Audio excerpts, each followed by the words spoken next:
কৰিছিলে? আমি আজি আপোনালোকক ইয়ালৈ আমন্ত্ৰণ কৰিছিলোঁ এটা বিশেষ কাৰণত। কাৰণটো হৈছে কি যে আমি এই সাম্প্ৰতিক সময়খিনিত দেখিছোঁ যে বিজেপি চৰকাৰে কা আইন বলবৎ কৰিব লৈছে আৰু অসমৰ ইমানবোৰ সমস্যা থকাৰ পিছতো আজি কা আইনৰ জৰিয়তে আৰু এটা আমাক বিদেশী বোজা জাপি দিব লৈছে। সেই হেতুকে আমি আজি আহ্বান কৰিব বিচাৰিছোঁ যে অসমৰ 14টা সমষ্টিতেই, আমাৰ কেৱল ডিব্ৰুগড় লখিমপুৰতেই নহয়, যে প্ৰতিটো অসমৰ 14টা লোকসভা সমষ্টিতেই যাতে আমি কা বিৰোধী শক্তিক জয়যুক্ত কৰাব পাৰোঁ, তাৰ কাৰণে আমি আজি ৰাইজলৈ এটা সামূহিক এটা আহ্বান জনাব বিচাৰিছোঁ।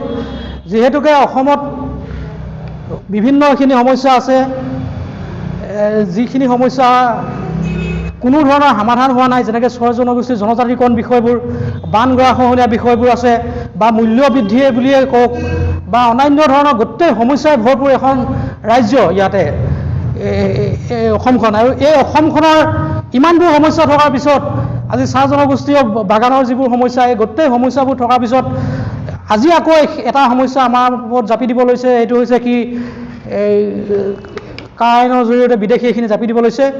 আমি 20 বছৰ ছেক্ৰিফাইচ কৰিছোঁ, তাৰ পাছত আমি পাইছোঁ কেইটামান মানে গেছ কেকাৰৰ দৰে কেইটামান উন্নয়নমূলক প্ৰজেক্ট পাইছিলোঁ।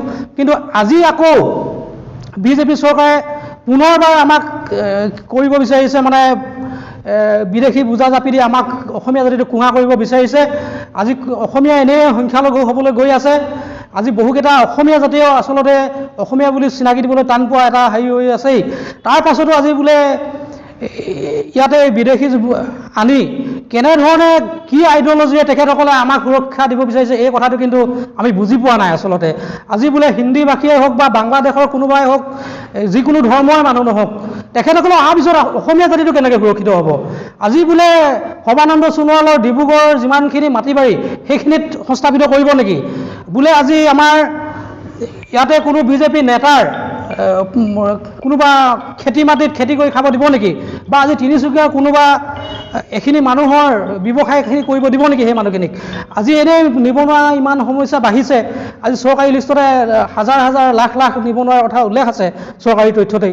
সেইসকলৰ প্ৰতি কোনো ধৰণৰ পৰিকল্পনা নকৰি কৃষি ক্ষেত্ৰত আজিৰ তাৰিখত আমি ইমান দিনৰ পৰা দাবী জনাই আহিছোঁ পানী যোগানৰ ব্যৱস্থা হ'ব লাগে, সেইটোকে নকৰি আজি বিদেশী বোজা জাপি দি আমাৰ অসমীয়া জাতিটোক আচলতে কোঙা কৰিব বিচাৰিছে। আজি সংবাদমেলৰ বিশেষত্ব কি, কিহৰ কাৰণে সংবাদমেলখন আয়োজন কৰিলে?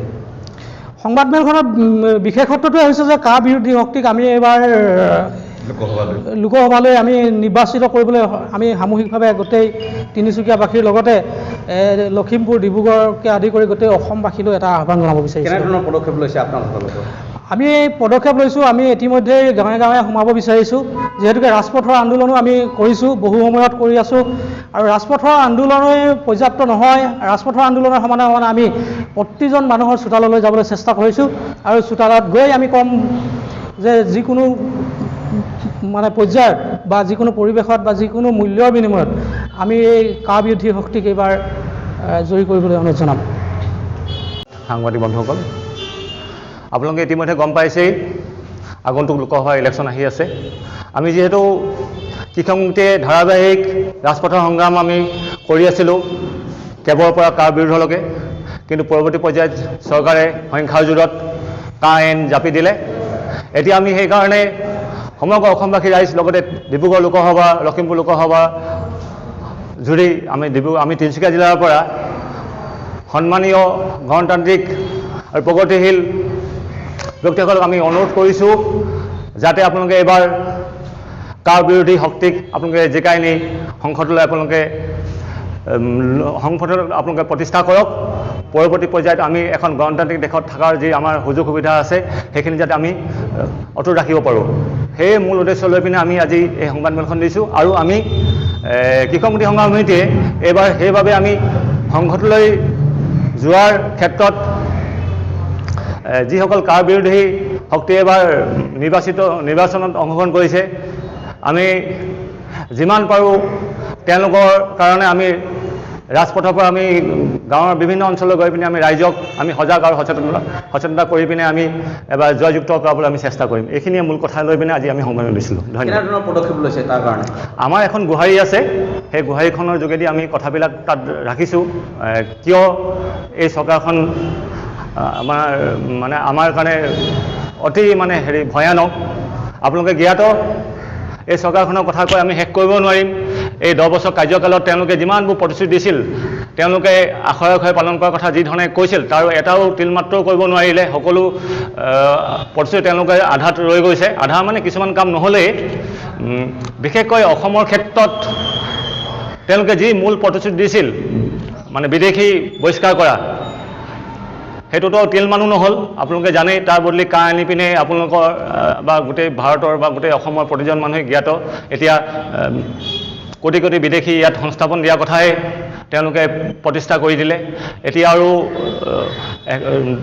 1971 চনৰ 6 কৰ ধাৰা যি আছিল, সেইটো আজি এই মোদী চৰকাৰে এইটো প্ৰমাণ কৰি দিলে এতিয়া কাৰ্যকৰী নহ'ব, যিহেতু 2014 চনৰ ডিচেম্বৰ মাহৰ 31 তাৰিখলৈকে যিমানখিনি মানুহ আহিব ভাৰতৰ নাগৰিক, কি আৰু আমি যি ধৰণে কৈ আছোঁ, বাংলাদেশৰ পৰা যিখিনি হিন্দু বঙালী মানুহ তেওঁলোকে সংস্থাপন পাব। আমি বাৰে বাৰে কৈ আছোঁ, ভাৰতৰ সকলো মানুহে জানে প্ৰথম স্থান হিচাপে পশ্চিমবংগ, তাৰপাছতে ত্ৰিপুৰা, তাৰপাছতে অসম, আৰু অসমত ইতিমধ্যেই জনবিস্ফোৰণ হৈছে। আজি এনেকুৱা এটা সমষ্টি নোলাব, যিটো সমষ্টিত যদি আকৌ পুনৰ যদি তেওঁলোকে গণনা কৰে, দেখিব যে বিদেশী আৰু বাহিৰাগতই ভৰি গৈ আছে। গতিকে আপোনালোক জ্ঞাত। গতিকে এইখিনি কথা বহলাই নকওঁ। সেইকাৰণে আমি এবাৰ মূল সুঁতি যিখিনি মানুহ আছে তেওঁলোকক আমি, আৰু গণতান্ত্ৰিক ৰাইজ যিসকলে বিশ্বাস কৰে গণতন্ত্ৰ জীয়াই ৰাখিব লাগে, তেওঁলোকৰ লগত লৈ আমি এবাৰ ভোটৰ যুদ্ধৰ কাৰণে আমি তেওঁলোকক ওচৰলৈ যাম। আৰু আশা ৰাখিছোঁ এবাৰ বিশেষকৈ সকলোৱে কৰি থকা জাতীয় নায়ক আমি প্ৰতিষ্ঠা কৰি দিম, যে জাতীয় নায়ক নহয় তেওঁ যে খলনায়ক হ'ব। ধন্যবাদ।